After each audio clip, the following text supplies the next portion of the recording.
Welcome to The Good with Teresa G. Every season begins and ends here in Montana, but between those moments, who knows where we'll go? Together, we'll explore conversations that invite us to see ourselves, each other, and this beautiful human experience a little differently. We'll talk about healing, relationships, purpose, consciousness, and nature, and what it means to live a more connected life. Some conversations may challenge what we think we know. Others may remind us of something we've always known deep down. My hope is that each episode leaves us with something tangible, a new perspective, a seed of possibility, a spark of curiosity, or simply a reminder that there is goodness all around us if we're willing to look for it. Thank you so much for being here.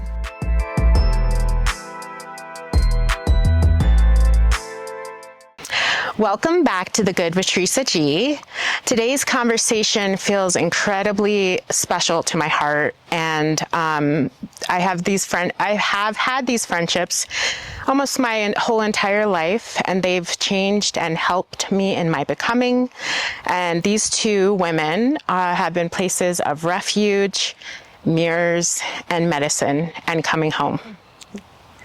And if we cry, that's fine. I'm just saying, this is real life, so I might cry. So when I was young, still trying to understand where I belonged in this world, I met Jess and Katie, and something in me exhaled. For a girl who often felt like she didn't belong, these women became home. We've walked through so much life together. Vision quest at 18, growing up in shadows of Columbine together, young marriage, motherhood, deep grief, profound loss, the invisible things we cannot explain. The way women survive, numb, heal, and somehow we just keep on becoming. And today we're gathered in a place that holds so much history for them and me. I haven't been here for so long, so it's fascinating to be here. Waterton Canyon. You guys grew up here. Your dad cared for the reservoir here, and it felt only fitting that we return to the wild to tell a story about remembering and becoming. This conversation is deeply intimate for me personally, because I just love these women so much, and there's part of my heart. And so I am so excited to share this with each of you. And like I said, I might cry. But welcome to my two soft feminine goddesses, my fellow oracles. You're getting an insight into two women that have been part of my round table for 30 plus years, 36 years. Something like that. Yeah. I don't know. So thank you so much for coming, both of you. Thank you so much. Thank you for having me, Teresa. I love you. So let's start off with sort of what we were to each other when we were young. Do you guys, let's start with you, because you're how many years younger than us? 5. She's 5 years younger than us. Yeah. And it never felt like it though. No. Once we hit high school. Yeah, and then as we'll probably get to, she kind of lived life faster than we did. She did. I mean, and maybe we influenced that. I don't know. Maybe we did. Yeah, maybe. Probably. So, well, I guess I guess I'm going to jump because I met you first. And so when do you remember us first becoming close? The summer before, the summer after our senior year. Mm-hmm. With hanging out at the house with Gray and all the boys, and we kind of became their den. It was kind of like a frat house, but it wasn't part of a college. Yeah, I forgot about this, and then we have to, yeah, okay, Gray. Yeah. That's Hi, Gray. Hi, Gray. Does he listen? I don't know. Hi, Gray. I'm just saying hi in case he is listening. I don't know. I hope he does. I don't know. We love you. That was yeah, we do. We love you. But it was Matt kind of too. And Matt, yeah, and it was this like frat house of young men and women, and we would hang out there. And you and I were kind of, we'd clean up, we'd cook. We were kind of the, I don't know, house moms for this crazy fun environment, and you and I just became really close there and separately, because then we started going for walks together. We'd go to concerts together, but I feel like even regardless of all of the circumstances that were happening, you and I got real deep real fast. Yeah, we did. We got real deep. We're known real for fast. that. Yeah. And I think when I first met you was middle school or high school or something, but we didn't run in the same crowds. We didn't run in the same crowds. We knew each other and would say hi to each other. But really it was that summer, and was it after we graduated? It might have been. And then you moved to Montana, and we just kind of, our soul bond was so strong, and so we've just always been together because we went so deep, so fast, and so real, and so authentic. Like days, within days we knew each other. Yeah, it's true. And then we had because did I meet you when we did that Vision Quest? I think we met before that. Okay, like at the house. Yeah. Yeah, at your house. Kind of like tagging along. I even went over to Gray's and Matt's when I was like 12, 13. Oh my God. I know. She did. Oh, we were bad influences. No, I just wanted so much to be a part of what you guys were doing. That makes sense. My sister has always been this deep river of, she's always been a natural shaman. Has always led me on journeys. Even as a child, we used to do that. And she forms these amazing friendships, and that I've struggled to form with other women.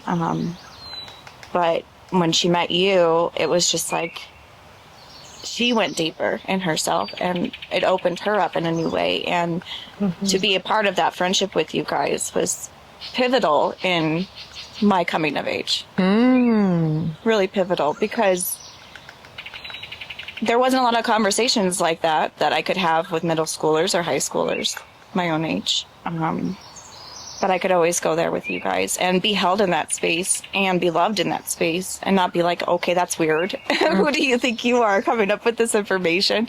You're too young. I was never treated like the little sister that tagged along. And you guys just welcomed me into that friendship, and now I don't feel like there's anything separate. Like, it's not like this is Jessica's friend. Yeah, no. No, you're my friend. Yeah. My sister. Yeah. Yeah. And honestly, you have always been such a wise one. And so I think, like, we always said that. We were like, the wiseness, you are so wise beyond this lifetime, right? Yeah.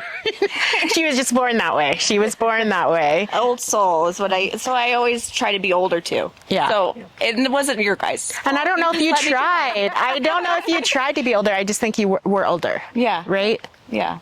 Yeah. Yeah, definitely. Yeah.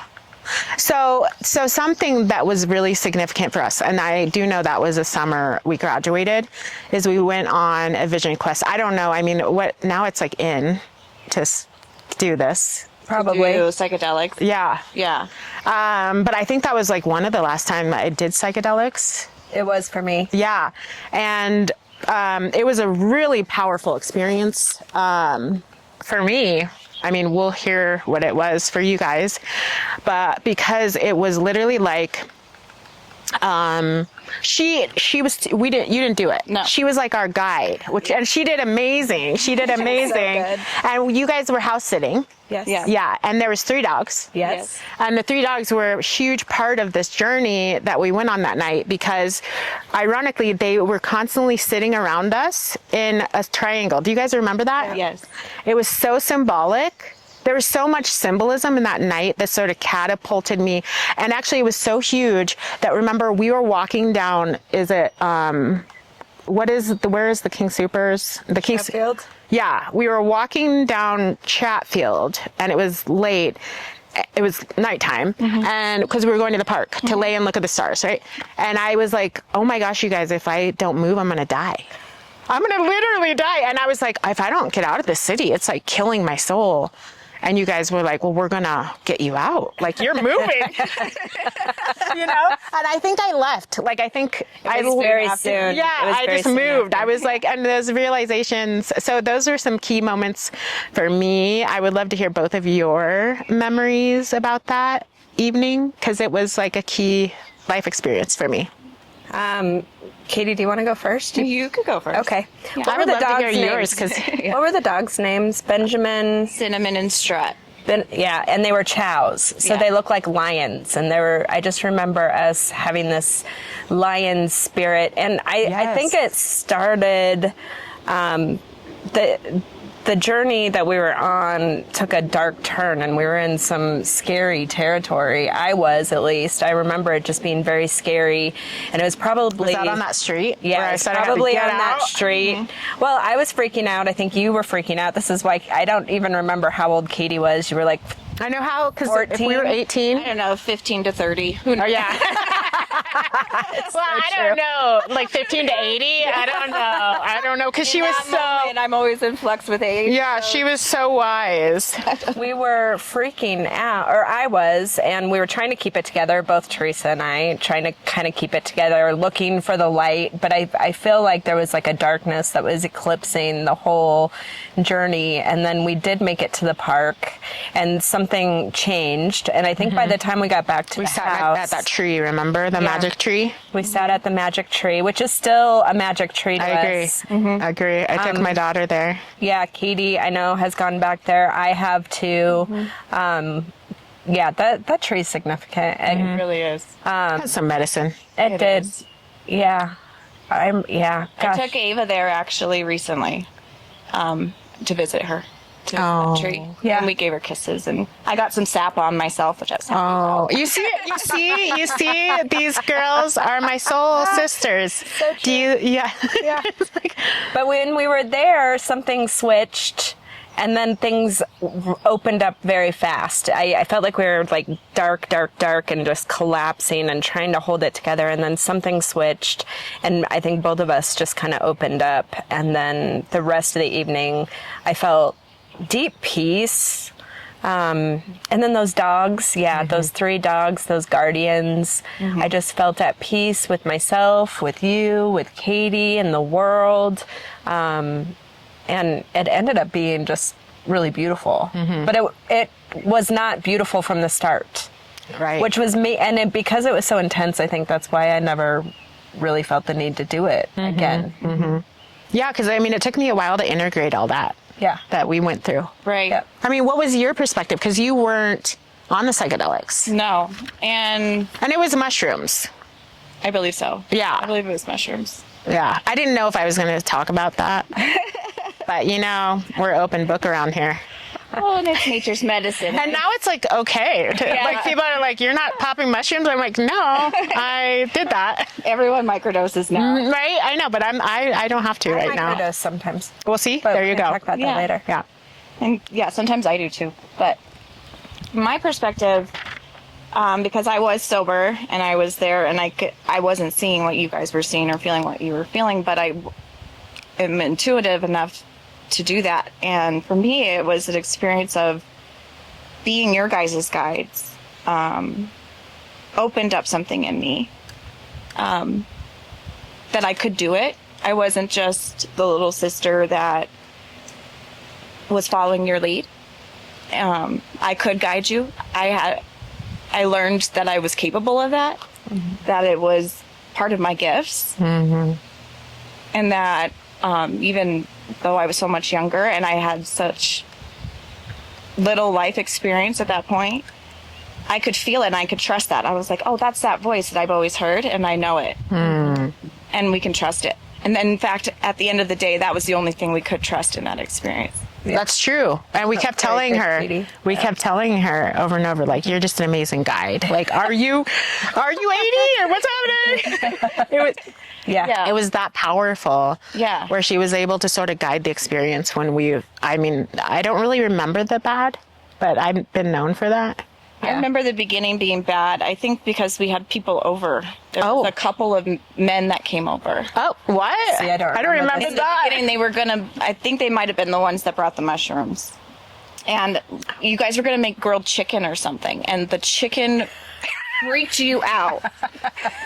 Yeah, I don't it's remember still this. I don't either. I don't remember it. We're not doing chicken, and these guys got to go.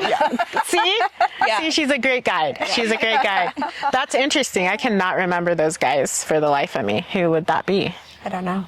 Okay. And the vision of the 3 dogs too. I have 2 German Shepherds and 2 cats, and I go outside and meditate in my backyard all the time with my tree, and they hold the space. Yeah. They each take up a corner, each of my cats and each of my dogs, and now I know what that is. I recognize that because of what our experience with the dogs. Like they are not just pieces of furniture. They are not just things that we have, that we acquire. They are medicine. They are holding the space for us. They are changing frequencies that we can't see. They are giving us so much, and their whole lives is us. Yeah. You know, our life, they're a blip. They're a chapter. You know, maybe a very important chapter, but we're their whole life. And they came just for us. And I love the idea that they are changing the frequencies for us, you know? Like, I remember when I went into labor and my water broke, Wyatt started like licking the air. He couldn't stop licking the air. I'm like, does my water taste? What's happening? You know, but it was like, he's like, I got this, Mom, don't worry. Yeah. Well, and even some of their like naughty behavior, and you're just like, why do they always do that? You know, it's to snap you out of something, usually. Yeah. To make you more present in the moment. That's some real wisdom. I think I'll remember that attention to next that more. time. Yeah. Well, and I'm going through a thing right now where my dog, we're at the end of her life, and I have to schedule the passing of her. So this is all kind of welling up in me. But yeah, dogs are special. Animals are special. And the other thing I'll say about that night is I do think, as Katie said, we grew up very young, always knowing that we're surrounded by spirit. Our mother taught us that the spiritual world is real, and maybe more real than even the one that we're living in. And, but yeah, that night really brought to fore the spiritual forces that are propelling us. Yeah. It was like, and we were united forever, I think. Or maybe we were just coming back. Right. Yeah. We'd already been together. We'd already been together. We were just like, but then we were entering that space. And I think that's what we have in common, is that our mothers raised us to almost see the veil so clearly that sometimes we're more on one side. Right. Yeah. You know? Yeah. And the intuition, and always, I feel like we've always supported each other's intuition, and we've always really recognized the power of each of us. And like when we come together, it is like, you are powerful, you have the knowing, you are love. Yes. Yeah. And I think that's super powerful to have for this human experience. Right. That, and Because so much of the human experience that's around us all the time now is telling us the opposite. Yeah. And that voice in our head, if we listen to it, will tell us the opposite. So it's important to have people that see it and know it and tell you. it make you feel not crazy Yeah. or disconnected from the earth or from the world. We live in a very secular, materialist, commercial world. Although I think that the humans and the animals don't want to be a part of it. They maybe just don't know how to do it differently. And I struggle with that too. But the importance of friendships like this, and me and my sister together too, always, is that the reality is always there and we can talk about it. It's not like something you're trying to hide away. Right. Yeah. I'm sure a lot of my friends and family members think I'm woo because of what I say all the time. Because I've been focusing on a lot more of being versus doing. Yeah. That's a very healing place to be. And so I'm just being it, and I'm not explaining myself. I'm just saying what I want to say. And, you know, I struggled with that so long because of the rejection from people that I love that I didn't want.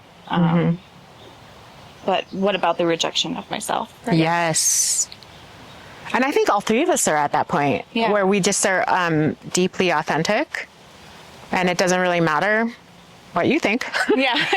But like, we hope the best for you. But honestly, like, I feel like that we each were gifted with a superpower, and whatever that looks like, it is very intuitive, and it's a deep, like, soul journey. And I think that if you're not using your superpowers and just authentically showing up with them, that you're giving a disservice to all of humanity and all life.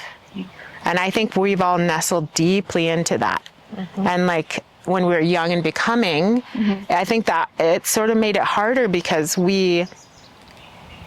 it's like, do we show this person this, or? Right. Yeah. Yeah. So. Yeah, you didn't trust it. And then all of our lives took different pathways. And I think we'll talk about it too, but the traumas and the different things, it's, you become very tender and you want to hide that jewel of yours. The thing is that you sometimes forget that it's there, and then you get to uncover it again. Yeah. True. Yeah.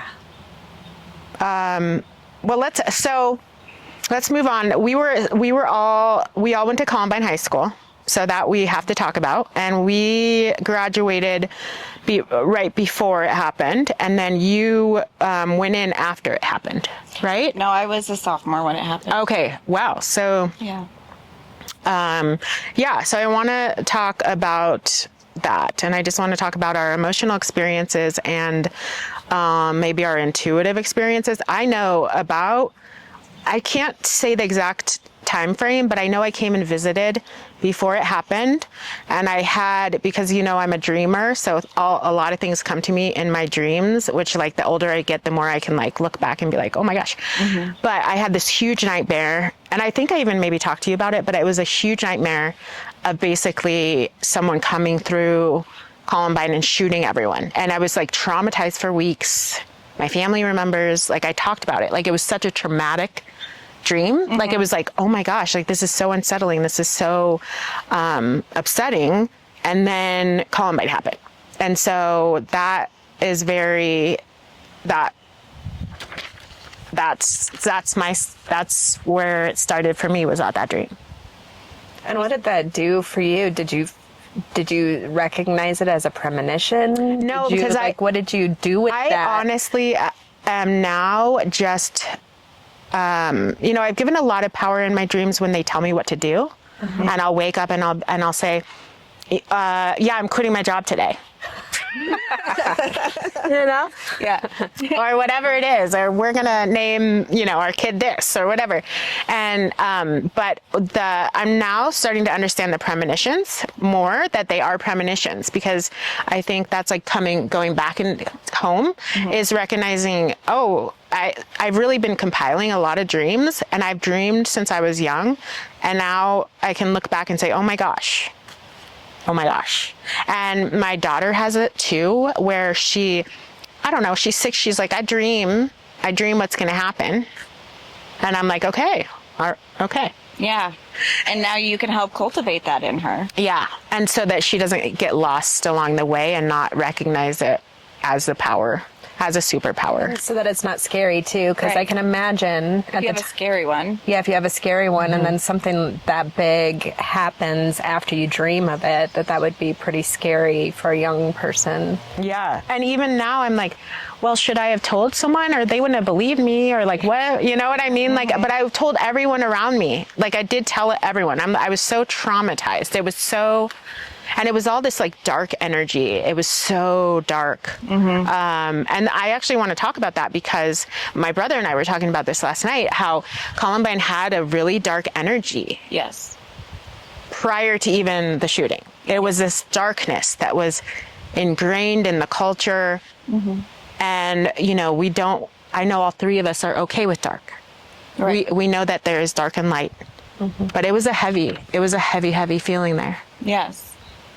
Yeah, for me, I definitely felt that. I felt that even in middle school at Ken Carl. It's a very dark I would say dark masculine Yeah. energy. Because in middle school, I was basically like hazed, like publicly humiliated every day by a group of boys who were supposed to be my friends, and like sexually molested and in front of school. And I've been thinking about that lately.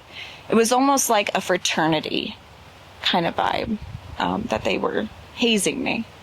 And then it carried into high school. Well, not the hazing, but I could see what it was. And we always said it was like the jock mentality. It's the jock culture. And it was a huge culture. And it was a huge culture. But I don't want to minimize it by saying jock culture, because it's something deeper than that. It's that old boys club of excluding the feminine spirit. And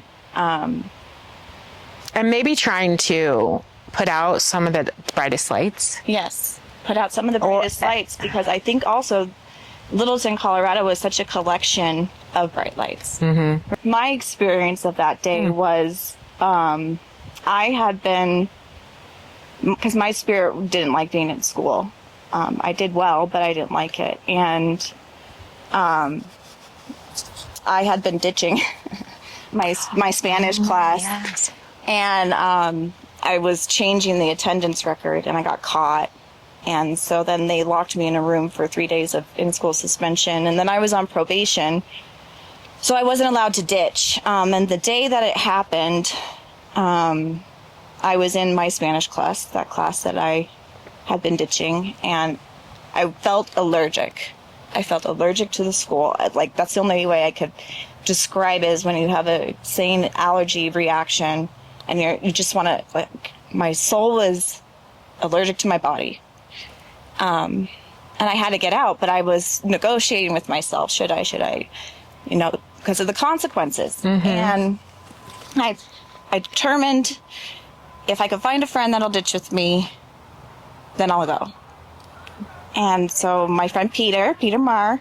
Hi, Peter. Hi, Peter. He said yes right away. So we didn't end up leaving, though. We sat downstairs in the cafeteria for about an hour until fifth hour lunch started. And then we got picked up by my other friend, Eric Quintana. Hi, Eric. Hi, Eric. Eric. And we left, and about 10 minutes later, they came in shooting. So I missed it. And I used to think that it was my brother James, who passed away as a baby, because he was always kind of one of my spirit guides. So I thought it maybe was him, like, tapping on me, like, we gotta go. But I definitely had intuition that day that I wasn't supposed to be there. Inner knowing. And it saved me a lot of what other people have had to go through, which has been terrible. I mean, there's so many Columbine survivors that are struggling and have passed since. And my brother was in the choir class, and he led a group out. Of course, Jason did. Of course he did. Of course he did. Because he heard the guns, and he knew that they weren't firecrackers, and all the teachers told him to sit put. And he's like, no, I don't get that. I'm not sitting I don't put. get that, sitting put. Yeah. Like, I'm like, if you see a gunman run out the door, Yeah. the closest door, I don't know. I mean, it's like we'll have to talk about, I'll have to ask a professional about, I need to understand why we're sitting ducks. Like, in war, do you sit? Do you sit in war when you're, no. He's taught our children different. I've told Jamie my daughter differently myself. I don't know. And, you can judge me. But Jason left, and he let people out, and he defied his teachers to do it. And then when he got out, he told us, well, he didn't know if Katie was safe, so he was trying to go back in. Yeah, he was going to go back in to find Katie. And we didn't have cell phones then. no, we didn't. Have cell phones. And Jason, we're going to talk about Jason. But of course, he thought about you first. Yeah. Always. Yeah. He always thought about us. And then, Did you have more? well, and the experience I could see how it was kind of sickening that some people just wanted attention from that experience. Yeah. They were children, of course, but they didn't have the higher mind that, I mean, they wanted fame or something, or celebrity, or that's how I saw it as a child or as a teenager. But, and also how the narrative can get spun, because just like that, they had the whole story. And I was like, how is that? How could they have such a complete story? Yeah. Such a complicated thing. Because so it's quickly? because that's not the whole story. No, it's not.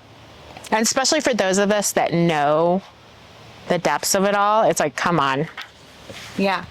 I'm going to just say that. They had to make it a rational beginning, middle, and end, good guy, bad guy kind of story. And the bad guys are dead, and yeah. Well, I'll say this. They made, well, my experience with Columbine, because I wasn't there, was that my brother and my sister were there, and I have always been really close to Jason and Katie. And then I had heard about it, and I was full of so much fear that something had happened to them. And there was so much confusion. Mm-hmm. And then also, then you got to know, as they said the names of the victims, we knew them. Mm-hmm. We knew their parents. Mm-hmm. And just the level of sadness was, for young people too. This is like, they were so young. I was young too, but like these were even younger. And I, just to be faced with the reality of that darkness and have it hit so hard. I remember the memorials afterwards and just the kids crying. So there's the grief on top of the grief on top of the grief. It was like layers of grief. So there was the fear from the incident that had happened, and then there was the fear and sadness of all the people who witnessed it, and then there was the people who had lost loved ones, and there was just so much grief. There were layers and layers and layers of grief. And the beautiful thing about it, though, I will say, is that everybody did come together, and it was very real and genuine. I hated the media being there. And I'll talk about the media in a minute, but everything I think that was happening, these young people were coming up, and they really were comforting each other and loving each other and holding each other and seeing each other and grateful for each other. And that was really beautiful. In amidst all the heartbreak. Yeah.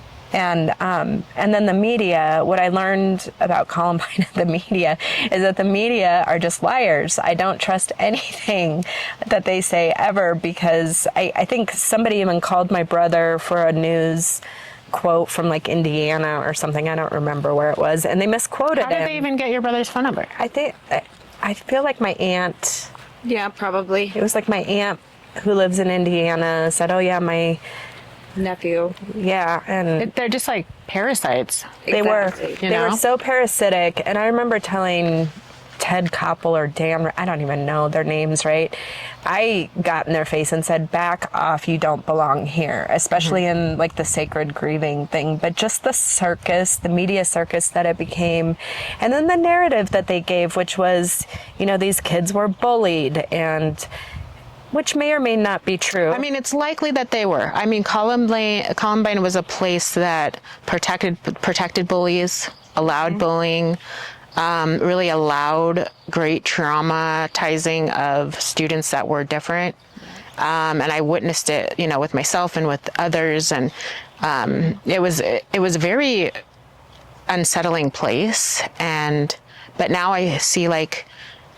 They were bullies, though. Yeah. My brother told me that Eric and Dylan. Okay. My brother told me that Eric pulled a gun on him in a fireworks place like a year or so before it even happened. I had run-ins with them too. They weren't feeble people being mean to them, but the whole trench coat mafia and all that stuff that the media just totally made up. And it also allowed us to not really talk about the bullying and all of that kind of stuff, because that was real. The two kids, it almost made the perpetrators the victims, the media narrative. Some of it did. And then certainly started a trend. Yeah.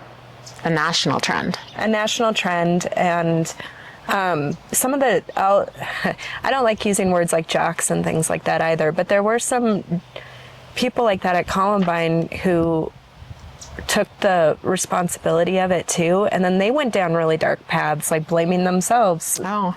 Yeah. Overdosed on drugs. I don't want to name names, but you know some of the people I'm talking about. Yeah. Yeah. So it just confused everything, and rather than get to the heart of what is... And actually, we're still having this conversation because there's still school shootings happening.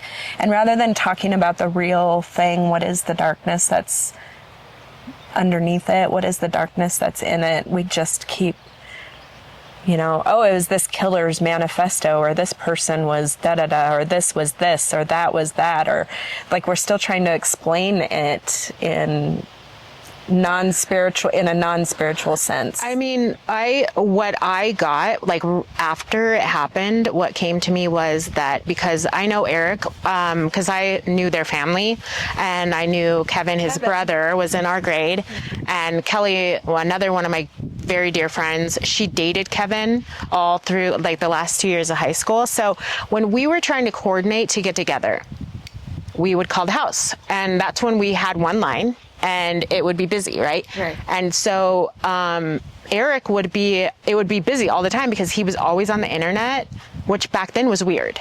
He was always on the internet playing video games, like violent. And so you would call and call and call, and it would always be busy. Like, he was always on the internet. And what I got from that, way back then, this is way before we were even here in this technology-rich environment, was that I was told, if you only connect in a digital realm, if you are living in a digital realm, you lose your heart. Yeah. And then you lose your connection to the life around you. It is easy to kill. It becomes easy to take life. And you need to make sure that you and the people around you don't enter only a digital realm. And at the time I was just like, wow, that's weird, because, like, I don't even think I had a cell phone. Right. And I'm like, I think it's weird he's on the phone. I was like, think it's weird that he was video game, because that was just weird. But now, in retrospect, it's like, wow, that's such a huge message, because we are like, wow. And now it's like, what do we do with that? But we all know now it's becoming like, we don't let our kids have screen time all day. Yeah. Because it disconnects them. And all the thing. And that's what I got from it, is that he was so deeply in this other realm of digital violence that he lost his connection. Yeah. Well, because his brother was so sweet. He was so... Hi, Kevin. Hi, Kevin. I hope you are listening. I hope and you're well. Yeah, and I'm so... I know that this might bring up things for everyone. And so I hope that you can go and sit with whatever it brings up, and know that we're just talking about our experience, and we're just sharing our experience, and that hopefully something helps you get some insight, or you can just, say that, they're crazy. That I have nothing, I don't relate at all. And that's perfectly fine. Yeah. You support that. What you just said, though, is with the internet. I think that there is a sickness with the internet now that, as long as we've known each other, because AOL first started when we were like seniors in high school or juniors was the first time I ever, but even those AOL chat rooms, I was getting targeted by like older guys. Oh. I was never in those chat rooms. I was in Montana. I was rarely. I just remember doing it a couple times. Yeah. Oh. Like when we still lived up here. It was like our first computer, and you'd do the dial up, and then you'd get in there and you'd have these AOL chat rooms. And even then, I was young. You'd have these weird, creepy people being like, oh, where do you live? And asking inappropriate questions. How old are you? Oh, I'm 40. I want to talk to you. Yeah. What? Yeah. Weird. Even then, but just think about how that's Evolved. and just, I think the internet can be a tool, but I also think that there's a sickness that I don't claim to totally understand. But I think we need to have more conversations about it as a society, especially because I think you're right to say that the violence that was at Columbine, it kind of started at the digital age. Mm-hmm. And now there's so many more. And like I said, I think we just keep misdiagnosing the problem. Mm-hmm. I agree. Yeah. Well, and I think we're looking just to the kids too, as like we need to limit their screen time. And Right. whereas like us as adults now that have grown up with this and used it, and entered this realm, we're all in this realm too.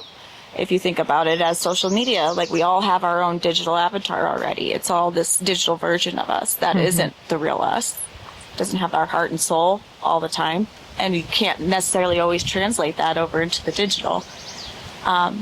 So it's hard. I find myself I have a hard time putting down the phone sometimes. And I've gone back and forth with social media. I have too. I take breaks. Yeah. And then I'm also so creative. Like if I'm like reaching, another thing I started doing is when I'm in rooms with a ton of people, I just put my phone away. Yeah. Because I noticed I was leaning into it as like insecurity or something. Right. Just to not be present with all these, whatever it is. Like I was even doing that at the airport. Like I'm just like, Same. and everyone is like on their phones. And I'm like, I'm just observing in love. Like no judgment, judgment. Because I mean, the next day I'll be on my phone, you know? Well, and somebody could look up at you and then you can make eye contact and smile. And then I do it too. Like it's a trip to try it just as an experiment for everyone to take public transportation or sit in the airport or sit in the waiting room of your dental office or I don't know, wherever. And just leave your phone in the car even. I don't know, but just don't bring out your phone and just look up because some people are looking up looking for who else is looking up. It's like sticking your head out of the water. Sometimes, their guides are saying, look up, Yeah. And you're each other's medicine for that day. Yeah. Intersecting frequencies. Yeah. Yeah. Okay, so I'm going to finish that chapter off with just a quick question about how did Columbine change you in your perspective or in your life, or if it did? It changed me. I always knew that I was mortal because we lost a brother when he was little. So I knew that people died, but that time of your life, you're kind of feeling like nothing can kill me. I'm invincible. Yeah. And for me, it was like, the darkness can affect this reality too. Because I had experienced the darkness. Jessica and I have been walking through it since we were children.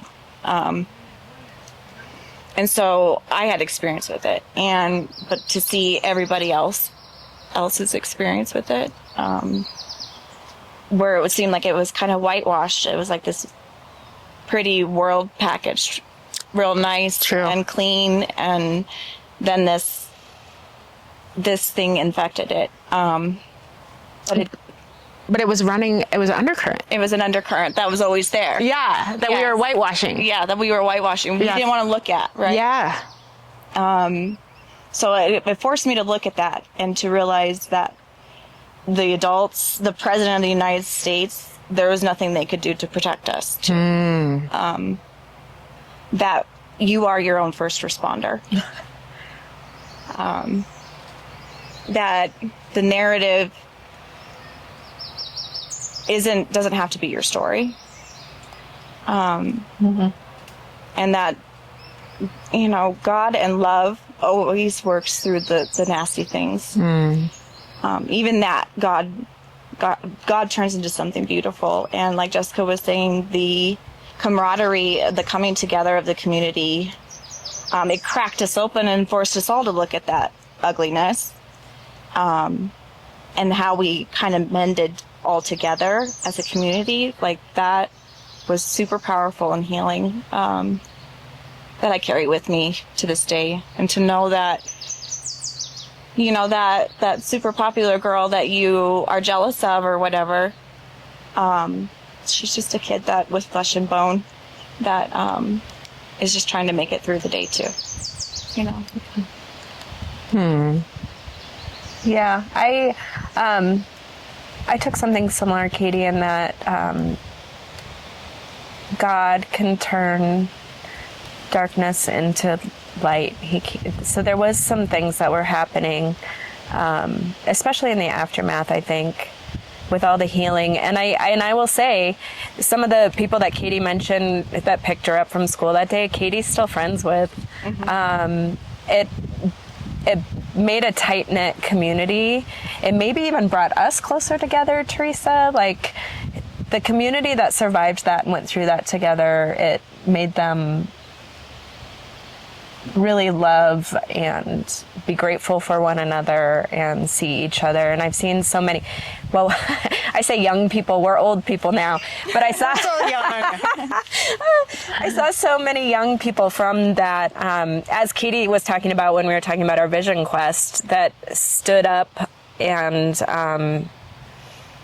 took on the burden of healing, and because healing is hard work, it doesn't just magically come to you, but took on the burden of grief, took on the burden of healing, took on the burdens for each other. So there was some really beautiful things that happened, and that's kind of what I think even for Eric and Dylan's parents, just as the years have gone by, I feel like there's been some reconciliation and some healing there. So if we're going to end the Columbine story, I just think that great darkness is possible, but so is great healing and strength and love, because I saw that also. Yeah. I agree. I was thinking, like, the energy the town doesn't have that energy. No. Anymore. Like, it's been transmuted. Yeah. Right. Yeah, it doesn't, there was a deep energy that has been transmuted through that, and through, I think, a lot of people doing the work. Yeah. And really facing and looking and moving the energy through. And hopefully we can move past those sort of episodes of communities needing those episodes to evolve as humans, and evolve without such tragedy. But as we know, dark often brings light. Right. Destruction leads to creation. Yeah. Okay, so we have so many chapters. I hope we can get them all in. I mean, it is like 35 years. So I mean, like, I don't know. We might need 5 days. Yeah, it's really just all the equipment lasting. So let's go into becoming women, because we all got married very young, or somewhat young, in this day and age. Maybe not for our parents' day and age, though. No, my parents had me when they were 19. But we were first to get married out of our, like, people friends. Yep. Besides maybe Chris and, Chris. Yeah. Yeah. Yeah, got married very early. So, well, first off, let's talk about do you guys remember what did you think marriage should be back then? Oh my gosh. No. Or maybe what did you think marriage would be? And the reason why I think this is an important question is because I remember, like, into my marriage, I was thinking, you know what? I was really not prepped for this. Like, I was living some sort of illusion that this was, like, easy peasy work, and this is the hardest thing I've ever done. You know what I mean? Mm-hmm. So I think, for the younger listeners out there, I just want you to, I sort of just want to be honest with you. And I personally, after all these years, I don't even really, and we can argue about it. or you can argue with me, whatever. I love different opinions, but where I'm at today is like, I'm like, why do we have to get married in this like court system, in a system that's broken? And why do we have to take on all of that? Now, when I got married, I was like literally like, oh, I'm getting married. I'm so like this. I'm doing what society has asked. Right. I'm being a good citizen. Being a good girl. Yeah, I'm being a good girl, and I'm lovable. You see? Yeah. I'm getting married. Someone loves me. Right. I must be okay, right? So that's how I entered marriage, in this very delusional place of what society had taught me in movies. And love. Yeah, there's deep love. Young love. Young love. Yeah, it's definitely a young love.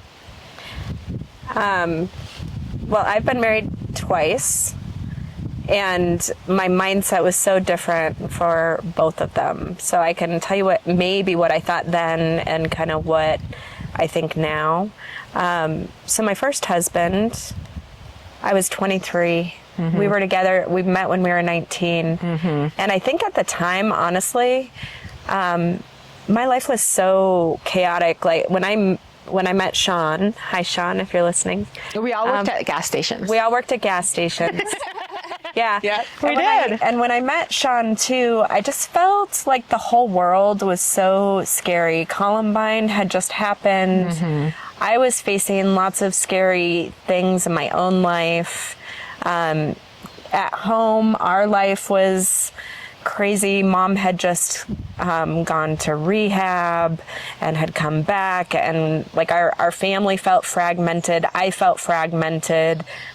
I felt like the world was really scary. And when I met and I married Sean, it's because he felt safe to me. And by safe, I mean he didn't really require much of me. Mm-hmm. He didn't demand anything of me. We just always had good times. It felt good to be like, it was like knowable, doable. Sean was an artist who has very deep capacity, and he's very sensitive and feeling, and I needed that when I was young. There are many beautiful things about but I chose to get married, and I think it was similar to you. Okay, well, this is the next step. This is what I'm supposed to do. He asked me, I said yes. Like I don't think I put a lot of intention or thinking into it at all. That marriage dissolved, and actually was, I think, a source of pain for both of us for the last 10 years that we were married. We were married 17 years. I don't remember exactly. I'm looking at Katie, who's my memory, but 16 years. 16. And I think maybe the last 6 of that was very painful for both of us. And Sean even got really sick. And I think, and it wasn't because of me or the marriage, but it was a contributing factor to it. Like even physically, we were both, it was just physically painful. It was emotionally painful. And we tried to stay together because that's what you're supposed to do. Mm-hmm. And you were really adamant about staying together. I was. Yeah.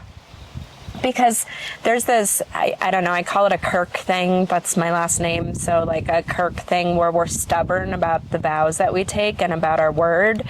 Like one of the things Dad really drilled into us is you're only as good as your word. That's true. So do everything you can to keep your word. And I still do that. And I actually think it's a really good thing about me is that I am true to my word. Mm-hmm. But I'm a lot more thoughtful to the things now as an older woman that I say yes to and I say no to. When I was younger, I just said yes to everything. We all did, and right? We're like, yes. And then I killed myself trying to keep that oath, whatever that was. And marriage to me was that sacred oath. And I tried as hard as I could to keep it together. And it just needed to break, and it did, and it was probably one of the best things that ever happened to me. And I don't wish him harm or anything. I hope that he's well and he's thriving. I don't talk to him. But then my second marriage, I will say I was much more purposeful in what I gave my yes to. And you did a lot of healing. Yeah, I didn't even date for 3 or 4 years. You really worked on healing. I really did. And loving myself, building myself back up. Because I will say I had a vision at the end of my marriage where I encountered myself, but I was kind of like a box of bones. Does that make sense? Like, I know that there's a myth, and Katie, maybe you remember because I think you read this book more recently, but the old woman with the bones. Yeah. Like, I was a box of bones. The bone woman. The bone woman. And I had to really tell myself, Jessica, I'm sorry. I won't let that happen to you again. How depleted and abused, and some of that was self-abuse, the things, and so Did you feel like you were carrying that marriage? Yes, Yeah. I was carrying that marriage. I feel like that's a common theme where women are literally, when you meet young, they're literally carrying the marriage. Yeah, I was definitely carrying the marriage. I tolerated a lot of things. I tolerated a lot of things that were not good for me and that hurt my soul, but I felt like I had to tolerate it because that was the vow that I gave. I will also say on the positive side, though, I learned how to love in difficult places. I learned how to... I learned that I could do that, and then I could turn on my own light. Even in the dark? Even in the dark. But... yeah, you remember me from that time. Katie does. I was a ghost of myself. I was a ghost of myself. And then I did a lot of healing work. And I will say my second marriage, I said I was a lot more purposeful in what I said yes to, and what I needed and what I didn't need, honestly. Like, I'm a very independent woman. I can do many things on my own. And I don't need someone to do with me. What I was looking for was a partner, someone who's going to encourage me, who's going to support me, who's going to help me, but who isn't going to try and do it for me or anything like that. So I was a lot more purposeful in what I said yes to. And I also agree with you that I don't think marriage is necessary. In fact, when I first met, or like 6 months into my relationship with Dan, my husband, I told him, I was like, I never want to get married again. And if you want to have children, you should probably date someone younger than me. I mean, now this is a whole story, and we might as well do. But this sort of goes. So okay, let's go back. What was it? 5 years ago? Six years ago when you got pregnant? Wait, no, Jamie's 4. Okay, it was 5. Okay, 5 years so ago. I come to town, and I always call Jess. Sorry, I'm like, okay, we're gonna get together, and then she's like, text me. And she's like, I don't feel so good. I haven't been feeling good for a while. It was at Christmas. Yep. And I was like, she's like, I don't know what's wrong with me. Like, I have no idea. And I'm just like, this is so weird. like, because it was just so weird. You weren't like, I'm sick. You're just like, something's wrong. I don't. So then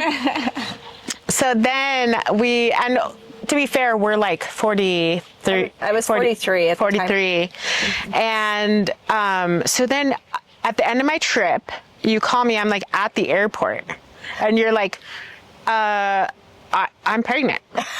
And now, for the backstory though, Sean and Jessica, they tried to get pregnant for our whole marriage. Yeah. Never used birth control. I wanted a baby more than anything. Yeah. And I mean, it's also sort of a gift of God though, because I don't know that was like the best.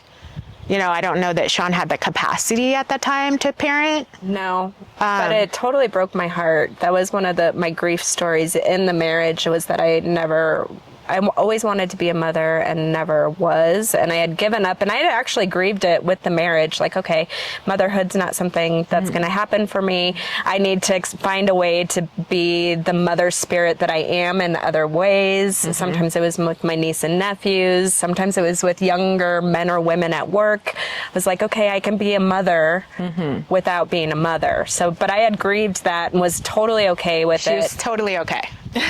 You were totally okay with that's it, right? when Totally. God's like, Well, God and your mom. Yeah. So let's Yeah. tell that story Mom passed away, and I think we'll get into this a little bit later. but she passed away in October, and I found out I was pregnant in December. Mm-hmm. And I was 43 years old, and Dan and I were using birth control. And So- she didn't think she could get pregnant. And I didn't think I could get pregnant. So, miracle baby. So we'll just let you put the pieces together.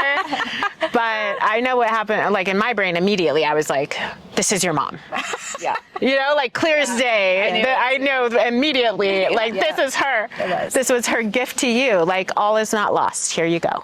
No. Yeah. And I rebuilt my life from scratch, starting at 40 years old, essentially. My whole world pre that had completely collapsed on me.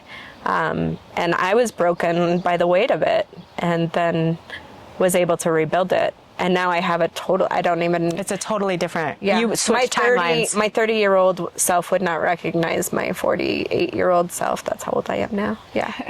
It's inspirational. I mean, it's a reminder. It's a reminder Yeah. You can start over no matter what. wherever you are. Yeah, there's no perfect timing. It's your timing. Right. Yeah. It's divine timing. Yeah. Okay, let's talk about you. You got married. I got married the day before my 21st birthday. I was 4 months pregnant with my oldest son. So as you would imagine, that's probably why I got married. It was the right thing to do. I met my husband fresh out of high school when I was 18. And we've been together since.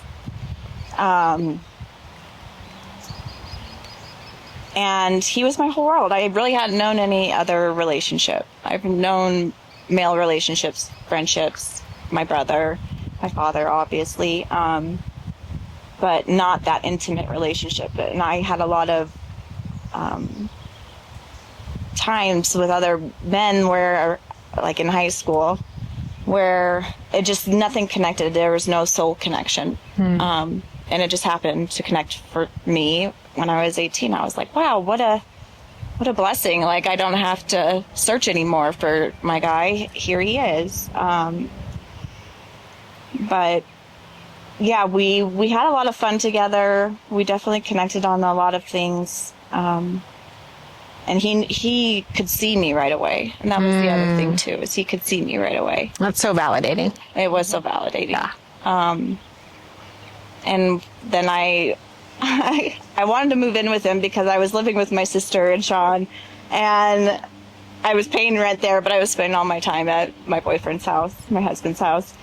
And so I told him, I'm like, I'm not going to move in with you until you propose to me. So I made him propose to me. It was super romantic. You're like, you better propose. I'm like, I have to do this financially. Like, Yeah. That happens a lot, though. Yeah. To No, be fair, that's that's a reasonable reason to It was get. one of my reasons too. And I'm like, so if I'm not going to have you pretend, I'm not going to pretend to be your wife unless you're planning on having me be your wife. So we got married. It was the most beautiful wedding. It really was. My hair was super long. I just looked like a goddess. I looked like a pregnant goddess. You did. It was beautiful. Because you are. And I definitely was in like that mother maiden form. Like, it was just so beautiful when I look back on my pictures from that day. Very small wedding. We got married at a bed and breakfast in Manitou Springs. Played croquet. And we played croquet. And had at the Mexican reception. food. And had Mexican food. Went to a Mexican restaurant. It was brilliant. And all the people that were supposed to be there were there. And then we had my son in September of that year. I got married in May of that year. And then we had my oldest son in September. And then I went from being a maiden to full-blown mother, like, super quickly. And it was a lot of survival mode. But I always used to think that I thrived in survival mode. Do you still think that? No, because I've learned that I don't have to be in survival mode. Because you can be in a I could choose thrive. that. Yeah. could choose that. I can override that with my own spirit. Because sometimes it's good. It's good. It keeps you alive. It keeps everybody else alive. But I lost myself in that. To be fair, and then you had the twins. And then I had the twins 4 years later. I had. So three kids under 5. Yeah. Yeah. And I was 25 when I had the twins. 25. And I was really the only one of my friends or family in direct connection with me that was doing anything like that. So it was pretty lonely. I was going to say, did it feel lonely? Yeah. Yeah. And then my parents moved away when the twins were 2, and I felt kind of abandoned in that. Yeah. And then how did you cope with that? And how did it affect your marriage? Certainly affected my marriage because my husband was also in survival mode too. And his was, of course, the male brain goes to providing, and he was a great provider. But then the partnership gets kind of wonky. Yeah. Because he's trying to protect himself in that survival mode. And I'm trying to protect myself in that survival mode. And the kids. Yeah. And so there was competition instead of partnership. Like, you get this, I get that, because the resources were low and, the demand was high. So we kind of lost each other in that a lot, and how we coped. I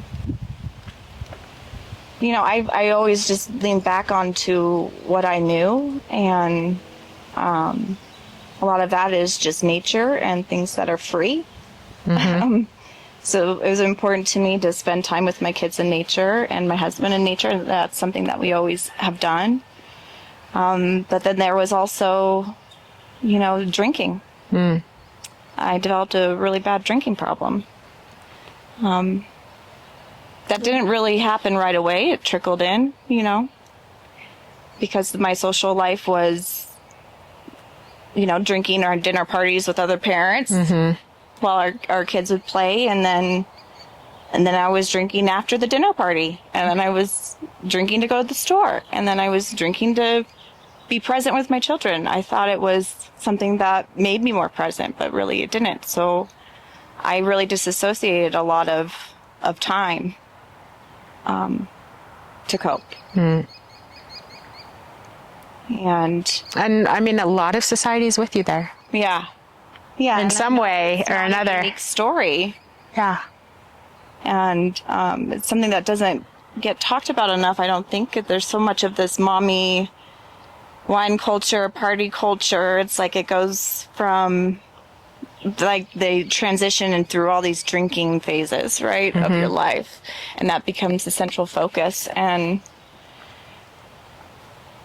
I don't know what else I can say about that right now. Well, I'm gonna do a chapter on that. So I hope if you guys need to stop and get a drink, that's fine. Water, pop. I have more to say, but I can't find the words. Yeah. No. Well, I mean, I think regarding, like, what would you tell? Let's move to what would you tell a young woman? Like, what I tell my daughter is, you are here to heal yourself and to find your own joy and to love yourself and to live your dreams. That's why you're here. And there is no need to partner with someone. There's no need to search for someone to help you do that.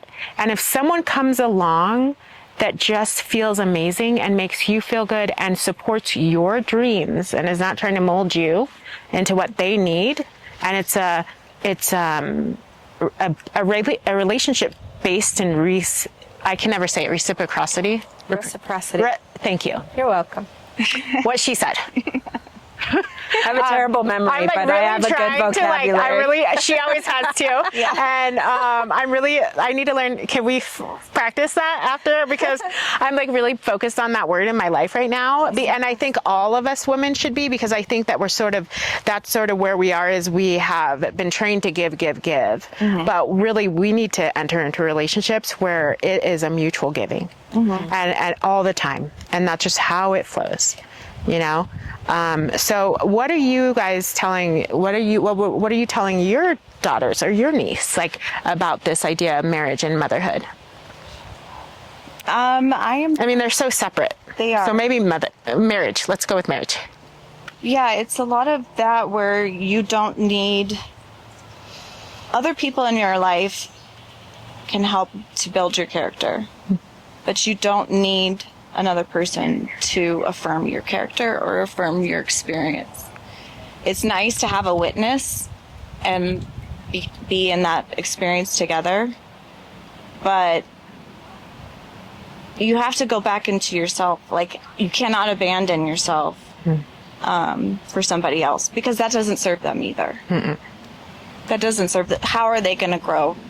You know, we have to be able to grow. And it's painful. And if we just sit because it's comfortable and this person doesn't treat me quite that bad, then you're abandoning yourself. If it's not that bad, then it's probably wrong. Then it's probably wrong. Yeah. And my daughter right now is in a relationship, maybe her first one. And it's been difficult for me because I can see her kind of meshing with him. And I'm constant, and she hates it, I'm sure. Hi, Ava. Hi, Ava. Hi, Ava. That I'm always fighting. I'm fighting for her identity. That it doesn't become, I'm like, are you choosing this, or is it his choice? Is this your choice? Or are you just saying you're choosing it for him? I love that. And I got to a point when I got sober that I didn't even know what my choice was anymore. I didn't even know I had choices anymore. I didn't even know I had a choice to begin with. And that's the other thing too, is that we're pushed into these roles and we're pushed into these experiences and positions, and we don't even know why we're there. And we think that it's our choice. We convince ourselves it's our choice. So that we can live through it. And then that's when the numbing comes. Yeah. The need to numb. Right. Because I was having a soul starvation. Yeah, it's your box of bones. Yes. Yeah. So what would you tell, like, what are you telling Ava? I tell Ava, and I want to say, because I'm a woman, we're talking about Ava, but also Katie's boys and my son. That's true. Thank you for that. But for Ava, I think the self-abandonment thing, well, actually, I don't talk to Ava. Katie does. But what I tell Katie is that Ava's her own spirit, and she's going to make her own choices. And it's good that Katie's reminding her that she does have a choice and that she does have agency. She can learn that now, or she can learn it later when she's in her 40s, you know. Right. But her beautiful life is going to be a beautiful life, and may include some darkness and may include some light. And I think Katie has taught all of your kids so well to nurture that root of connection to spirit, to nature, to each other, to family. And they're going to go and wander through that forest. Yeah. And they're going to find their own way. I just part of it too is I trust them. Yeah. And you've always trusted, just as you trust Katie. Yeah, I trust them to find their way. I trust my son too. He's 3 and going to be 4, so he's making a lot of mistakes right now. It's a safe place to make mistakes, falling down, doing all that kind of stuff. But it's a great time to make mistakes. I mean, when is it not? Like, I'm always like, make all the mistakes you want, or like, and then you just like learn from them. Right. Yeah. And I get to be auntie over here because and have a little bit of distance, but I trust so I guess what I would say to Ava is I trust you. I trust you to make mistakes. I trust you to follow your heart. I trust you to experience yourself through your relationships. You may get into snags, and I trust you to figure out how to get back. And for Katie's sons and my son, I think sometimes, and I've seen this with boys too, our brother and others, that the same is true, that when you can't allow a girl to take over your whole identity. Right. Or Right. for boys too, and actually this is true for girls, because I remember this, that your value is not externally created. It's not going to be a woman who's going to tell you what you're worth. Ava, it's not going to be a man who tells you what you're worth. You're always going to be, it's internal. And you know what? It's not even ourselves. This is what I really believe. I think it's spirit coming in to us and telling us. So it's not externally motivated, and it's not necessarily just your ego speaking into yourself either. It's the spirit of who you are, all of your lifetimes, all of your friendships. Right. All of heaven and all of earth and all of that speaking into who you are. And I trust you to find that voice. And Alea too. I trust her to find that voice. Yes. That's a big part of it too. Very well said, Jess. I know, very well. The trusting part, and that's been so hard for me with teenagers. Yeah, because it's scary. This level It's of super scary.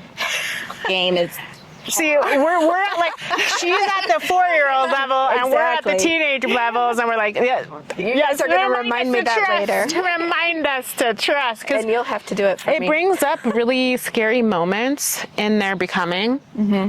And I feel like our world is, I feel like our children are getting so much more inputs than we did.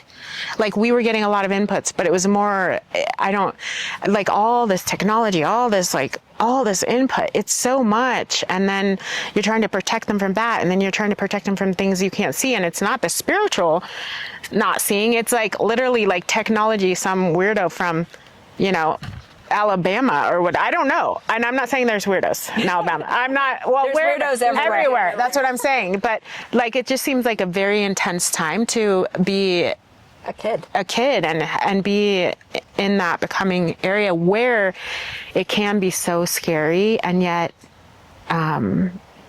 such a place of growth. But as a mom, yeah. It's from the day that they're born. It's a surrendering process, right? Yeah. Because they're not inside your body anymore. yeah, So you have that less control, and then as you get more and more less control,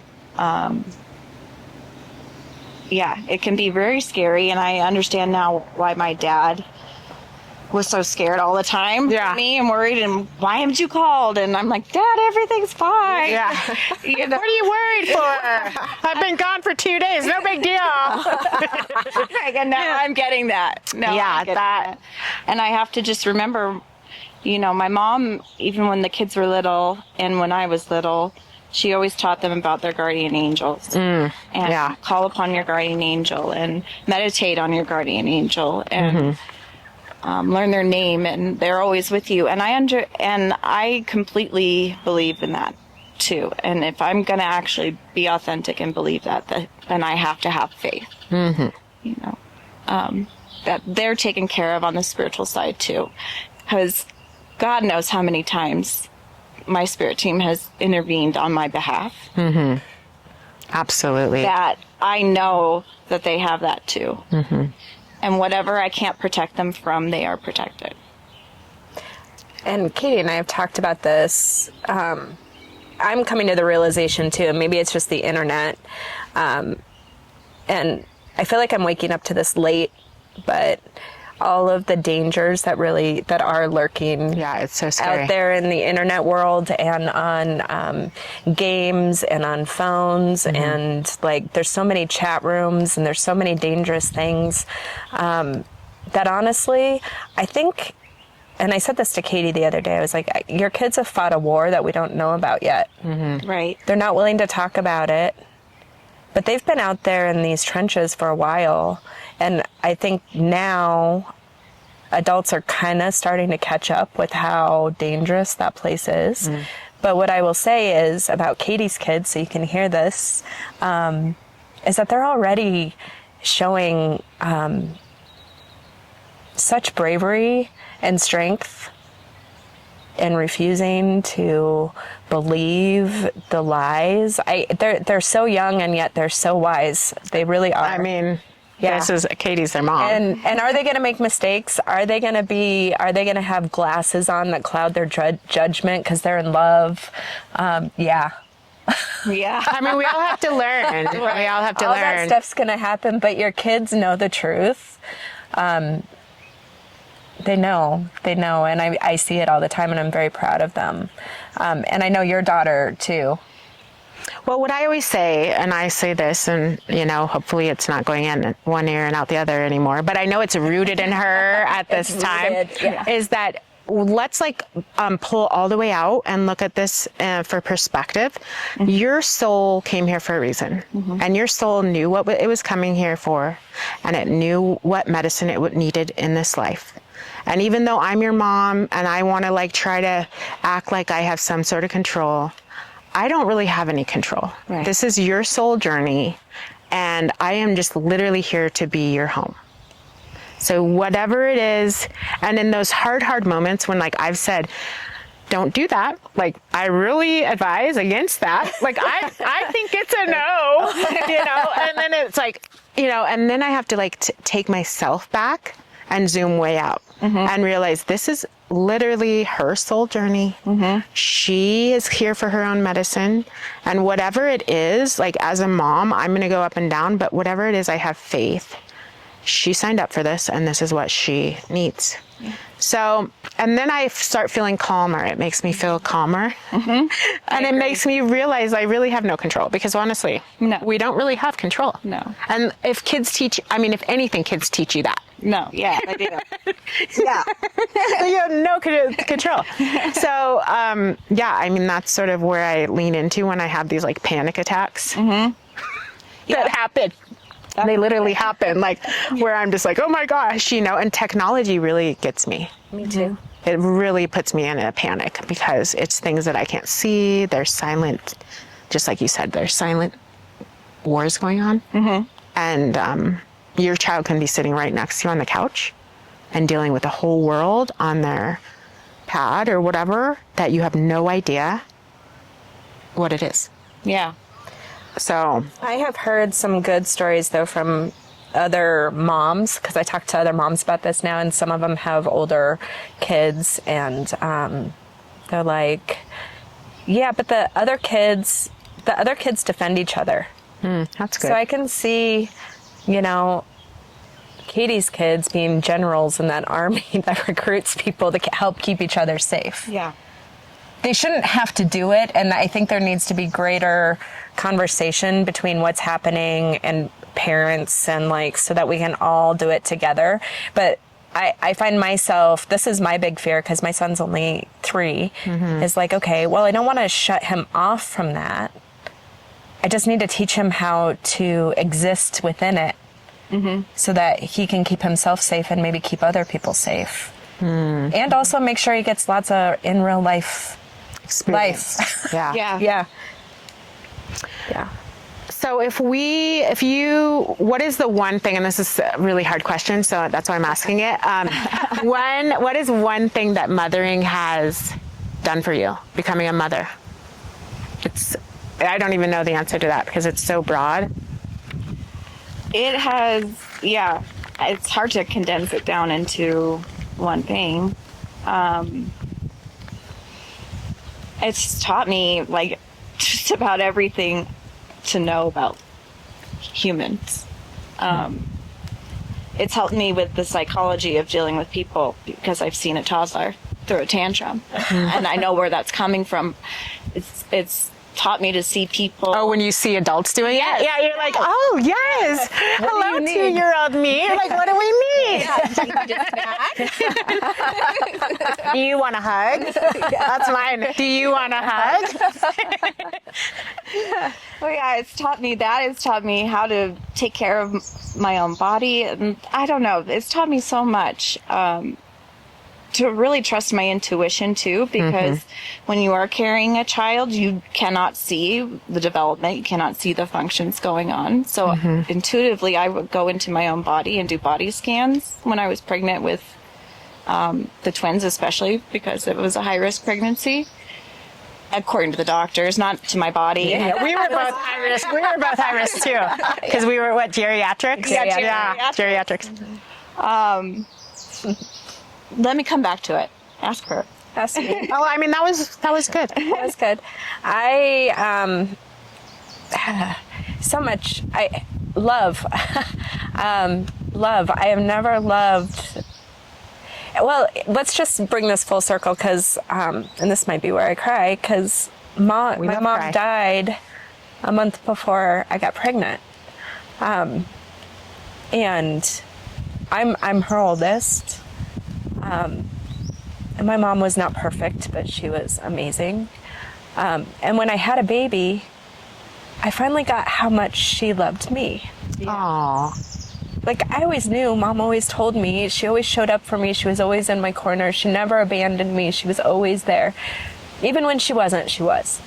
But then when I held my little baby, and you spend hours, and I'm in the baby phase, okay? I know you guys are in, like, older kid phase. We love the baby stage. Yes. But when you're staring at a baby, this helpless, totally dependent, actually I wouldn't say they're helpless, they know how to communicate what they need. Something we could all go back and learn again. Yeah.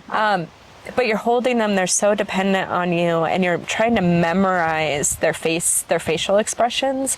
For any of you who have had babies or haven't yet, like the first year, you're just staring at them, trying to get their cues. Are you hungry? Are you sad? Are you poopy? Are you scared? Are you anxious? Like, you're just, and they will tell you. Their little faces and their hands, they will tell you. Or your heart knows it. I don't know. There's something that happens. And then it gave me the gift of also experiencing myself being loved like that, because my mom did that for me, and she always knew, right? Like, she probably still knows. She's still giving you what you need. Did you see that breeze when you talked about it? I was like, oh, thanks, Joyce. Yeah. Thanks for that. But not only did it open up my capacity to love and to know a love like that, because there's nothing like it, but then you know that you were loved like that. And I realized that I'm very blessed to have had a good mother. That's the other thing I thought about a lot. There's some who don't have good mothers, or they have their mothers abandoned them, or something like that. But what a gift motherhood is, and that love that you have. And it just brought me totally full circle. And I was able to love myself again, I think. So that was the surprising thing for me with motherhood, is not only that I loved my child, but I loved into the pieces of me that needed it. And it was a big healing thing for me. Yeah. And also trust. Yeah. Trust is the other trust lesson. is a huge one. Yeah. For me, well, first of it, it's all wonder, like, right? Like, wonder. Like, I mean, this is really silly, but I remember when one of my friends was, like, breastfeeding, and I was like, oh, that's what breasts are for. Oh my gosh, the wonder of that. But all of it has been an amazing story of wonder for me, but also power, like rooting in my own power, because when you mess with my kid, there is no way. Like, I've always been like sort of like this, like, oh, you need this, oh, I'll do that, until I had her, and then I was like, yeah, that's a no.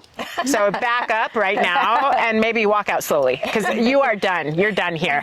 So I really did. I entered into this super powerful stage, and I knew immediately, and it helped me use my intuition muscle more and more, because you with a lot of things, you know right away, like, that's not for, it's very clear.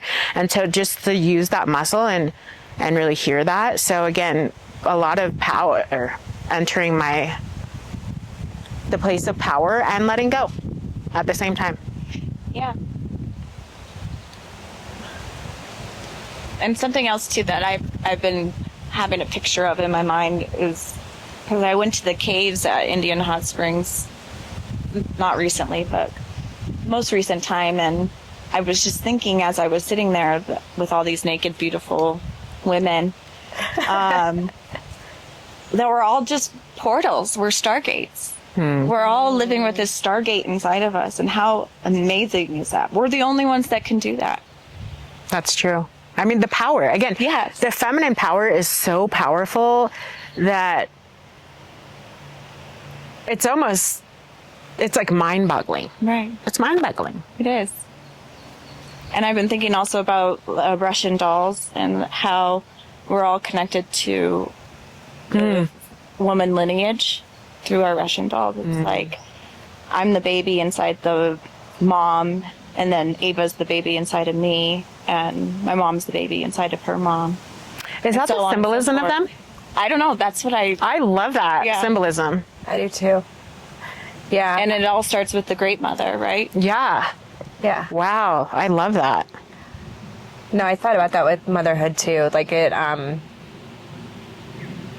gave me another thing. I think I thought when I became a mother is like, wow. So all the divine feminine, we have so much of it here. I was thinking about my grandmothers and my mother and your mother and all of these women who are unsung heroes. They probably don't have Instagram accounts. They're not influencers.